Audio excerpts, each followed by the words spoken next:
seperti itu.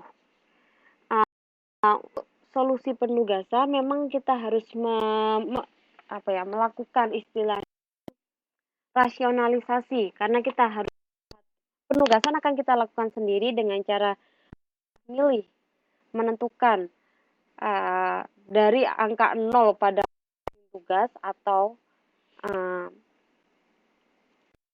yang melakukannya atau operatornya, seperti itu. Nah, ini akhir dari modul pertama bagian penugasan. Ada yang ingin ditanyakan atau masih belum jelas?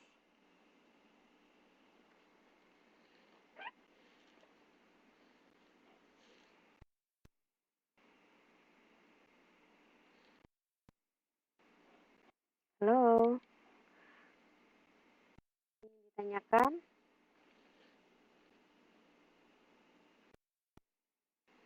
Oke. Untuk selanjutnya yaitu inventory atau persediaan.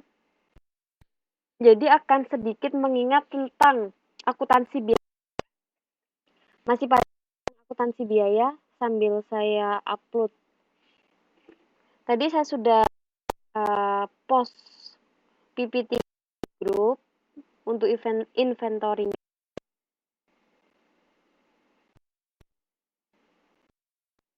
Masih ingat akuntansi biaya?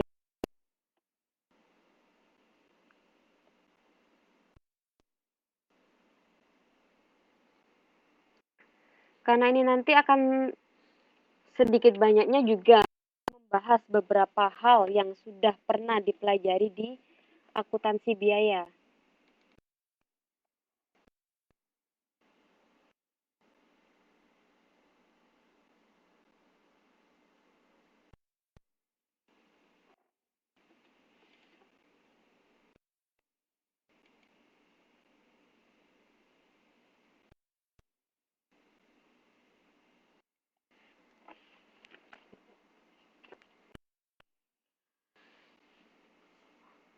Oke. Untuk persediaan, bagian persediaan ini bagian-bagian pertamanya saya ingin sedikit mereview tentang yang pernah dipelajari di akuntansi, terutama pada bagian persediaan atau bagian akuntansi biaya untuk bahan baku. Nah, apa sih pengertian dari persediaan itu?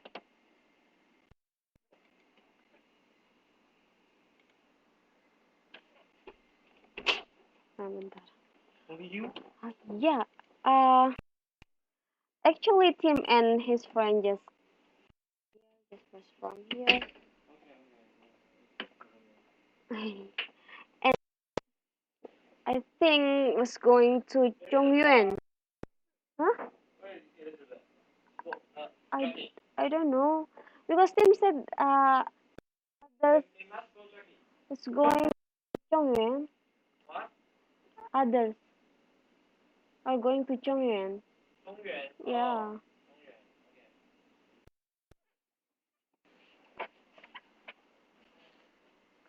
Oke, kita lanjutkan. Apa sih artinya persediaan atau pengertian dari persediaan itu? Persediaan merupakan suatu aktiva yang meliputi barang-barang milik perusahaan dengan maksud untuk dijual suatu periode usaha yang normal. Itu jika dia adalah perusahaan dagang. Nah, bagaimana dengan perusahaan manufaktur? Pengertian pertama juga bisa diartikan persediaan barang jadi pada perusahaan manufaktur. Nah, selain pengertian yang pertama, ada pengertian yang kedua. Ini juga untuk pengertian persediaan pada perusahaan manufaktur, yaitu persediaan barang-barang yang masih dalam pengerjaan atau proses produksi. Atau dengan lain, ini adalah persediaan untuk barang dalam proses. Itu barang yang masih belum jadi, sudah masuk dalam proses produksi. Nah, untuk pengertian yang ketiga, ini juga masuk untuk perusahaan manufaktur. yaitu untuk persediaan bahan baku yang menunggu penggunaan proses produksi. Nah, kalau perusahaan perdagangan, kita hanya akan mengenal satu macam persediaan barang dagangan. Namun untuk perusahaan manufaktur kita ada 3 macam, yaitu persediaan bahan baku, persediaan barang dalam proses atau BDP, dan persediaan barang jadi.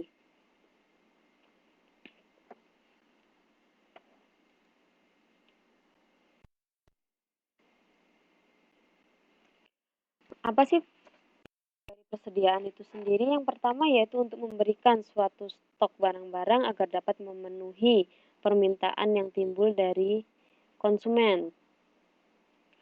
Yang kedua yaitu untuk menyesuaikan produksi dengan distribusi. Jadi katakan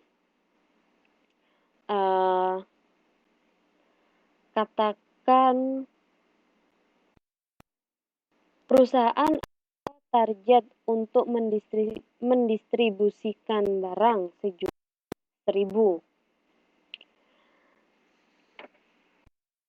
Di gudang kita masih menyimpan 200 unit. Nah, kita tinggal menyesuaikan untuk berproduksi sebesar 800 unit untuk memenuhi target yang sejumlah 1.000 unit. Nah, itulah untuk menyesuaikan produksi dengan distribusinya. Nah, yang ketiga, untuk mengambil keuntungan dari potongan jumlah, karena pembelian dalam jumlah besar dapat secara substansial menambah produk. Untuk yang satu ini, kita bisa pastikan baik itu untuk persediaan bahan baku maupun persediaan barang jadi. Jadi, katakan untuk persediaan bahan baku, kita membeli bahan baku sejumlah 1.000 unit. Namun, yang sebenarnya akan kita gunakan hanyalah unit loh. Kenapa belinya banyak sekali? Itu karena ketika kita beli sesuatu dalam jumlah yang besar atau bahkan lebih besar lagi, itu kita akan mendapat yang namanya potongan pembelian dari supplier kita. Nah, jika kita adalah dagang, jadi kita membeli barang untuk dijual kembali, kita melakukan yang namanya penyetokan kan, barang dagangan tersebut. Nah, kita nggak akan hanya beberapa barang saja yang kita maksudkan untuk dijual itu, namun kita juga akan melakukan melakukan penyediaan dalam jumlah yang karena untuk mengurangi harga perolehan dengan mendapatkan potongan. Nah, fungsi yang keempat yaitu untuk melakukan terhadap inflasi dan perubahan harga. Jadi, katakan sekarang harganya adalah 100.000. Itu harga barang saat ini. Nah, kita nggak akan tahu apa yang terjadi pada kondisi ekonomian, katakan beberapa bulan ke depan saja. Bisa jadi karena fluktuasi dolar, nilai tukar rupiah terhadap dolar, maka itu juga akan mempengaruhi harga barang-barang yang ada di Indonesia. Jadi, salah satu keuntungan melakukan penyetokan atau melakukan persediaan itu jika sekarang kita membeli barang 100.000 dan kita beli sejumlah 1.000 unit. Bulan depan ternyata harga barang tersebut naik katakan menjadi Rp115.000, maka biaya untuk harga perolehan kita itu tetap 100.000. Kita bisa jual lebih dari 115.000. Itu merupakan salah satu keuntungan. Namun yang perlu diingat, harga barang juga bisa mengalami penurunan. Jadi itu nanti pinternya pihak manajemen saja membeli dalam jumlah yang besar untuk harga saat ini untuk dijual ke periode atau ke waktu yang akan datang, atau membeli sedikit saja yang diperlukan transaksi saat ini. Itu dia, jadi ada keuntungan dan ada kerugiannya. Fungsi yang kelima yaitu untuk menghindari dari kekurangan stok dapat terjadi karena cuaca, kekurangan pasokan, mutu, atau pengiriman yang tepat. Stok pengaman misalnya, ekstra dapat mengurangi resiko stok. Apa yang terjadi seandainya kita melakukan metode pemesanan? Kita berproduksi hanya karena ada yang Nah, untuk saat itu, bahan kita gunakan kurang, sedangkan customer kita menginginkan barang sudah tersedia waktu tertentu, namun karena ada masalah kekurangan bahan, kita bisa saja terlambat untuk menyediakan bahan tersebut. Oleh karena itu, stok pengaman atau barang di tangan ekstra itu sangat penting. Ini salah satu fungsi dari persediaan. Yang keenam yaitu untuk menjaga agar dapat berlangsung dengan baik dengan menggunakan barang dalam proses. Ini sudah tahu ya semuanya apa itu barang dalam proses. Yang selanjutnya adalah jenis-jenis persediaan jika ditinjau dari fungsinya, batch stock atau lot inventory yang itu tadi melakukan penyetokan yang lebih atau yang dengan tujuan untuk pengamanan, bisa saja fluctuation stock atau melakukan persediaan itu bisa tidak hanya sama untuk tiap periode, namun bisa menambah persediaan. Kemudian ada anticipation stock, jadi untuk mengantisipasi jika terjadi kekurangan bahan. Jika ditinjau dari jenis dan barang, dia ada bahan baku atau raw material stock. Kemudian ada bagian produk atau dibeli atau purchase part, komponen stock. Bagian produk atau parts yang dibeli ini contohnya jika kita assembling atau perakitan mobil, perakitan motor. Nah, nggak semua bagian itu akan diproduksi oleh perusahaan tersebut.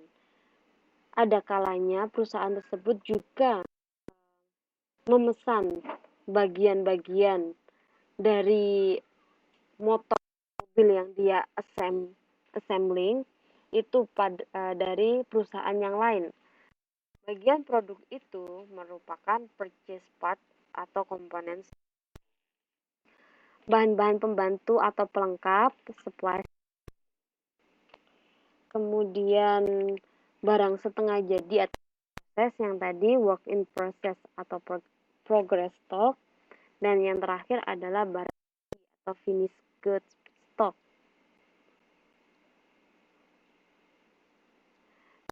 Teknik dari persediaan itu sendiri ini sudah banyak kita bahas pada akuntansi biaya kalau semuanya masih ingat.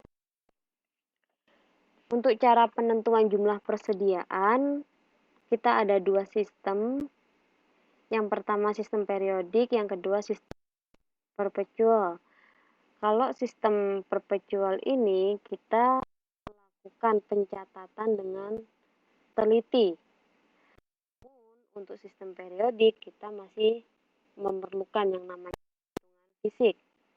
Untuk metode persediaan itu sendiri ada 3. Yang pertama adalah FIFO, yang kedua adalah weighted average method atau timbang, dan yang terakhir adalah last in first out. Ini semuanya ya ada di akuntansi biaya.